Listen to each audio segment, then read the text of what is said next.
Welcome to today's deep dive. You've shared a really fascinating source today. It's a devotional text titled Day 42, and it focuses on a specific Christian framework for understanding joy. Yeah, it's a great read.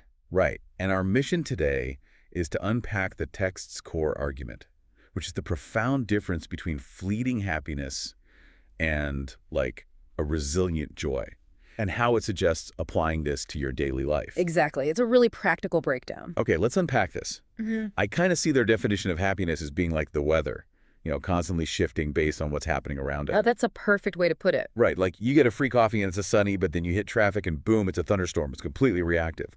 But they define joy as the bedrock underneath, steady and unchanging. Yeah, and building on that bedrock analogy, we have to look at what exactly the text says this joy is anchored to.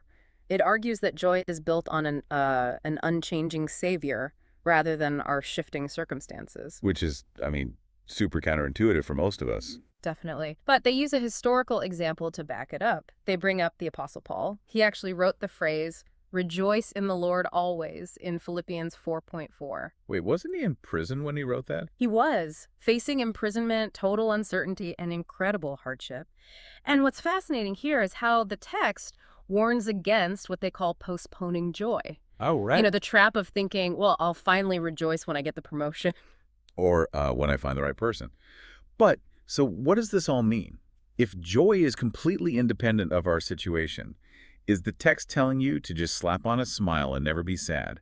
Because honestly, that sounds a lot like toxic positivity. I know, it really does sound like that at first glance. But the text actually reveals a much more nuanced view of emotional pain. It's not demanding toxic positivity at all. Oh, thank goodness. Yeah, it explicitly notes that real joy can exist alongside tears.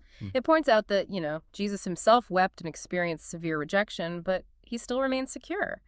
The philosophy isn't about ignoring temporary problems. Right, it's about keeping those problems from robbing you of eternal joy.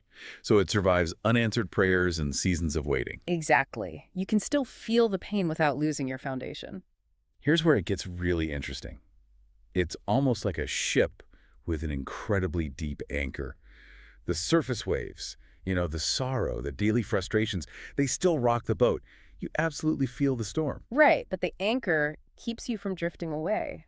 The joy is what holds you in place when everything else is chaotic. So since joy isn't just a feeling, but this grounded state, how does the source say you actually cultivate it? You can't just wish for a deeper anchor. Well, it outlines a really specific daily action plan. The moment you catch yourself complaining or worrying, you have to immediately stop. Just like cold turkey. Pretty much. Yeah. You intentionally replace the complaints with gratitude, and you replace worry with a short prayer.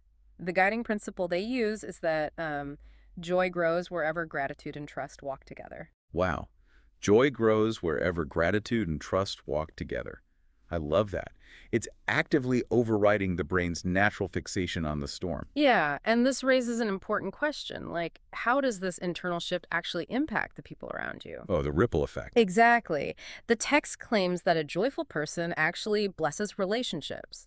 By refusing to just react to the weather and choosing gratitude, they bring hope into a room. It changes the whole social dynamic around them. So, to summarize, joy is framed here as an intentional daily choice rooted in faith. It's not just a passive reaction to having a perfect life. Right, you stop waiting for the weather to clear up and you start focusing on the bedrock. Which leaves us with something really fascinating to mull over. If true joy is completely independent of our external situations, how might actively decoupling our inner peace from our external goals completely change the way we experience periods of failure or waiting?